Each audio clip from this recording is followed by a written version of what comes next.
Hello, creative humans. Welcome to the Lines podcast, the show where we talk about creativity, minimalism, and how to stay wildly functional in a distracted world. Today, we're talking about playfulness because I saw this video on Facebook yesterday from this local business called Sound Source. They've been around for forever.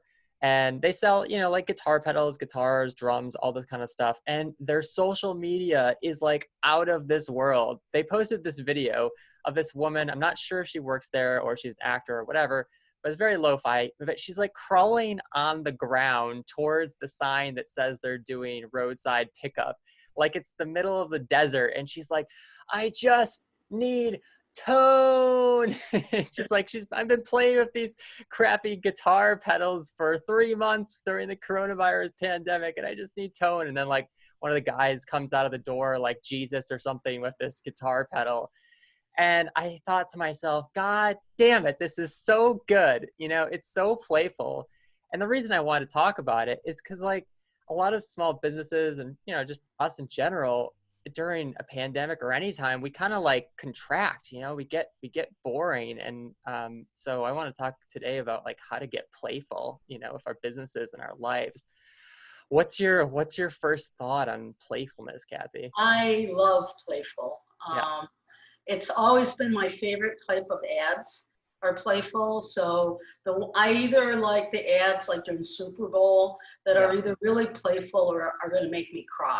So I really want those two spectrums, like laughter or tears. So playful for me is, just so critical, as in Rochester, we have the National Museum of Play that True. got repackaged from the Strong Museum. Brilliant. Have you been there recently as an adult? I have been there many times as an adult. I've been there with grandchildren, but my first time I ever went there was my best friend and I have a birthday tradition. That is a playful one. And one of what we do is we take each other on trips. Now, I live about a mile and a half from this museum. Yeah. And when it was opening, and I didn't know it was opening, for my birthday, she blindfolded me and drove me around. And I had no idea where I was going. And I ended up at the Museum of Play. Kidnapped to a kids museum. I'm actually a member and I love it. But I just thought this museum that was dedicated to play, and it's, by the way, not just about toys, okay? They do have the National Hall of Fame for toys there too, but, and I've gone there with my kids, my grandkids, my adult kids. How is the experience different going there with kids versus going with another adult? Oh, it's much more fun going with another adult. Yeah. So like with a kid, I'm like in grandmother mode, and I'm like responsibility mode. Responsibility, one is fun, which I really don't do well. Yeah. But I'm there by myself. But not by myself. I've never gone by myself. Yeah. But when I'm there with a friend, I feel like it's kind of like good to go with a friend because it could be a little weird. You being there by yourself. But it's the point, I think, is that it's all dedicated to play. Yeah. And it includes video games, and it includes movement games, it includes toys. There's a Play Wegmans there. Yeah, I love the Play Wegmans. It's really cool. I mean, the cool thing about it is that, it's teaching you practical skills for kids, but almost for adults, like, there are a lot of scenarios in life that become stressful because we have so many responsibilities tied to them. So I sort of like the idea of going into this place where it's usually stressful, but then there's like block fruit, like wooden fruit, and it's just so funny. And I'm glad that you said that because I want to make this like a priority for myself to like go to a museum or, do something just really goofy because I've been kind of like stuck in a super logical funk, And something other that I also think is interesting about museums is that they're always changing, or at least especially kids museums are always changing. They're always adding new things. And like I have things in my room to make me more playful. Like I have a stuffed anaconda on my desk. Here, I'll show you there's the tail. of the I, anaconda. That's my anaconda. and his name is what? Fred. Fred, of Yeah. course. Yeah. Yeah. But I forget he's there, which is the funny thing. You know, it's like one day I had put it up for like a month, and then the first comic of my daily challenge was drawing Fred, you know, on the table. And I had forgotten that he was there. And when I realized he was there, I was like, wow, this is fantastic. You know, so like, I think almost to get into that playful mindset, you have to create some space for yourself to slow way down and start looking at the details in your space and in your day-to-day environment and see if you can dig up anything interesting. Do you have any interesting things you've discovered lately? Well, I have to tell you, I just discovered something about play and rules, which is really interesting Yeah. because I think plays and rules are intriguing to think of the things together. Yeah. So I ordered 4 squirt guns for our Nice. house. Okay, they come in, my grandkids come down, and guess what? We're in a squirt gun fight in the house. Yeah. Okay, I mean, it's like, oh, look, we're in the kitchen, there's water everywhere, we're in our clothes. One of my grandchildren needed to go get in a bathing suit because you don't do squirt guns unless you're in a bathing suit. So Yeah. she had this sort of rule around it. My son was, you need to go outside and do that. You can't do it in the house. Yeah. When I was just with my other grandson, just pure unadulterated, no rules play. Oh, I got you in the face. Cool. Ha ha. You know, it was more fun. Yeah. Because it was that absolute letting go. So I think my learning around play is that you got to push it. You know, you gotta. Yeah. Does it matter which rules you push against? Or is it just the matter of pushing? I think it's more getting rid of the rules. Yeah. You know, so I think we have lots of definitions on what play is, and I think a lot of it has been our society. So we have like a different age thing here going on. When I grew up, which is maybe why we're kind of playful. Well, we're like defying some rule. Here's a question, okay? I grew up, I got on my bike and I just went all over the neighborhood. Yeah. Okay? There were no fixed activities. There were no games. And if there were, we couldn't afford them. Yeah. Okay? So we just sort of were loose in our neighborhood. Yeah. I was less that way with my kids and then the grandkids. So play has become so structured. What was it like when you were growing up with play? It was kind of weird because I'm like on the fence. You know, video games came out, I mean, probably the really primitive video games came out when I was around kindergarten or so. And I didn't have a ton of access to them, although I did have a computer. So like my parents also weren't super about video games. So they were kind of, you know, I'm on the straddling fence of generational things where kids growing up now really start video games at a very early age and they're on, you know, their iPad playing Minecraft and stuff like that. You know, from the time that they're like 4 or 5 years old. So I think we probably have more in common for that one.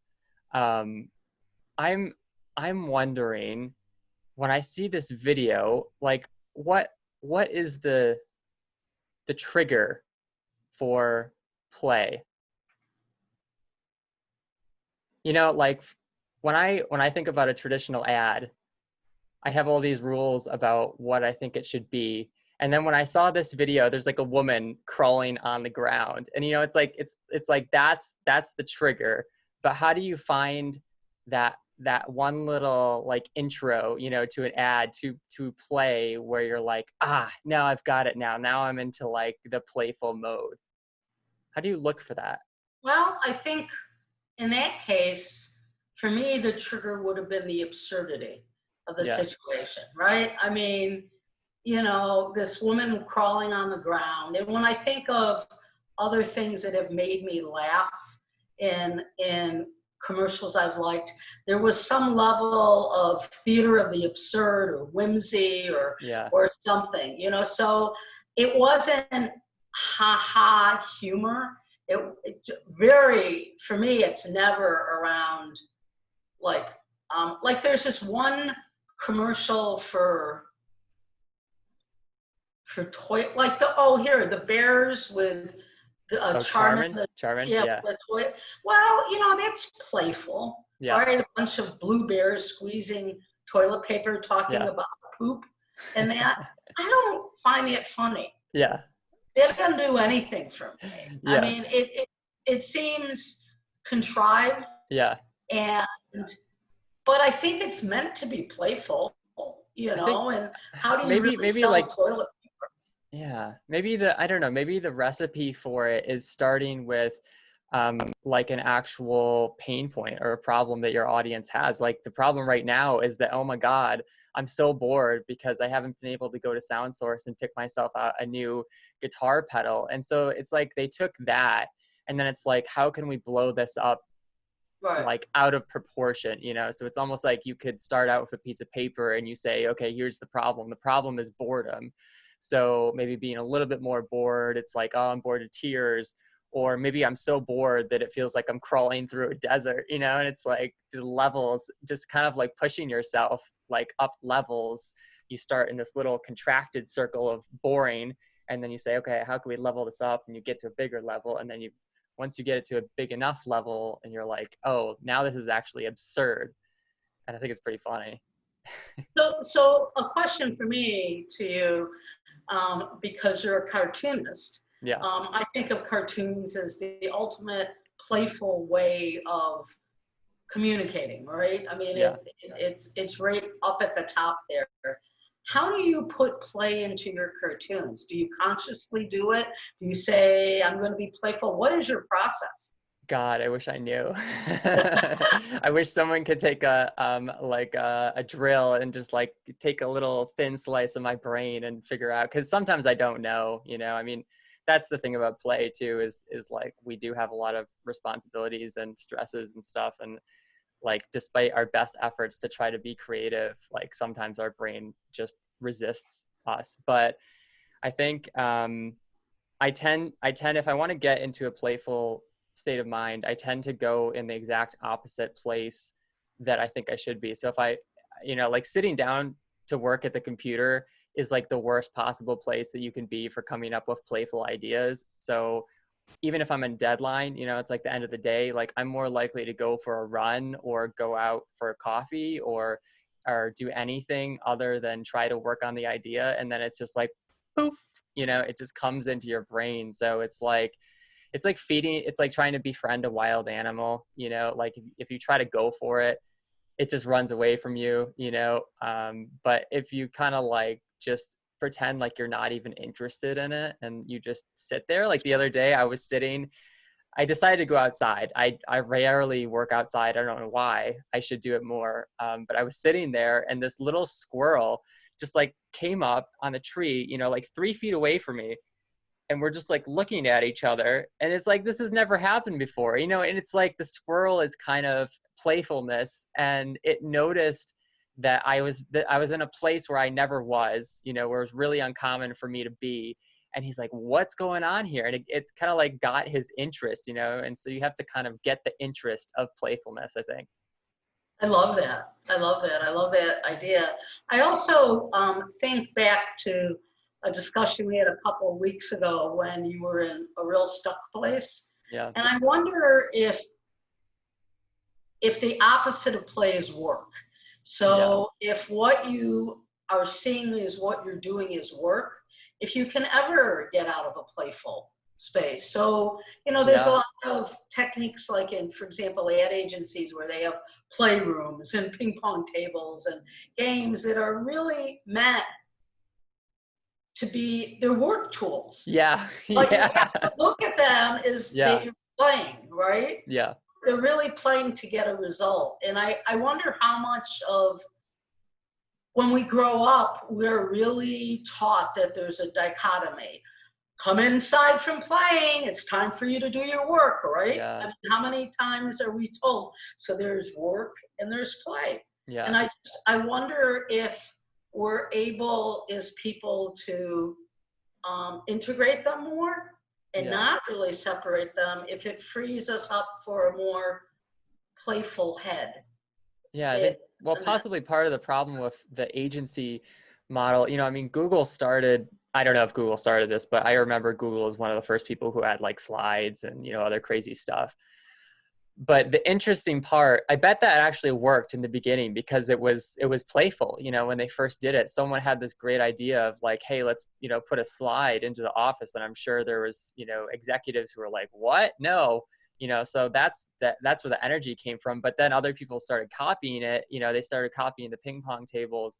And at that point, it lost its energy because it's like what people expect. So it's kind of like, with my anaconda, I don't notice it day to day, and it doesn't do much for me anymore because I haven't changed it in a while. So it's possible that I need to like put a tie on it, or something silly. So I think that could actually be a good action step for anyone listening, is like, think about what you can change every day. Cause like every time I've tried to put my playfulness into like a logical form, or a formula where I'm like, okay, this works and it's going to work every time now, it never works. It works like once or twice if I'm really lucky, and then it doesn't work anymore. So I think it's just constantly changing stuff. And so if we want to put this into a little 1, 2, 3 step, I think the first step is probably getting yourself into a different type of space, like going to a museum or someplace that you don't normally go, or maybe modifying your space to make it feel different than it normally does, or going someplace that you're not supposed to go, like going to a museum with another adult, something like that. Number 2, looking for whatever rule you can break. And a lot of times, like if you're a business, it might be your audience. Like what pain point do they have? How can I blow it completely out of proportion so it's absurd? And then changing something every day, to keep yourself fresh and not let your life solidify. Any other like last minute tips you have? no, I like those a lot, and I'm just assuming that next time we talk, you'll have a new hat on, and Yeah. you're going to show us your anaconda completely dressed. You're right. So I will commit to doing that by next week. I will have something super goofy to be wearing for the podcast. But you have to be playful about it, right? Don't Yes. turn it into work. Yeah. Okay. Great. All right. I feel more playful. I hope you guys feel more playful. You can find the F Lines podcast on Spotify or anywhere else. There are podcast things on flines.com and F Lines on Instagram and Twitter. Where can people find you if they want to be playful with you? They can find me at gofirestarter.com or Kathy at GoFirestarter. I'm also on social media. And very shortly, all my wonderful podcasts will be up, and you can see all these interesting topics that we've been talking about from a Go Firestarter perspective. Yay! Yay! All right. I feel playful. I'm ready to go play in another podcast very soon. So I'll catch you guys next time, and I'll see you later, Kathy. Bye-bye.